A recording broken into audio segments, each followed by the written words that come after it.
Hi guys, welcome back to my channel. It has been a while. I will be 8 months pregnant on Monday.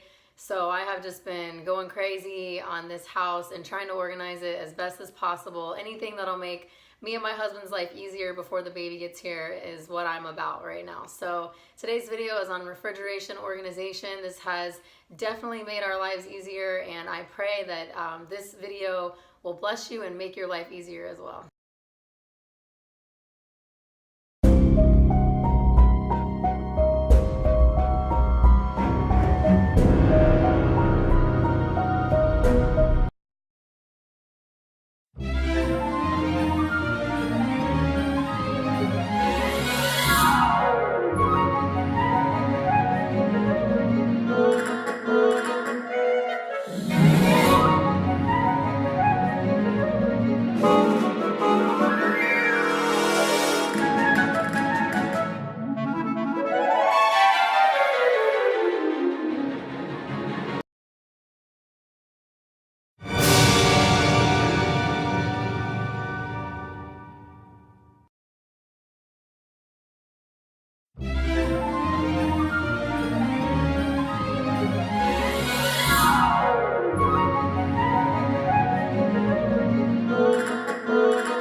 All right, well, there you have it. It was actually pretty easy, and I'm very satisfied with this little project. The only thing that was time consuming was printing out these labels on this Cricut machine.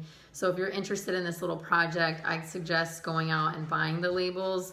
But other than that, I'm very happy with it. If you have any comments, tips, suggestions, please comment below. I would love to hear your thoughts. Thanks so much.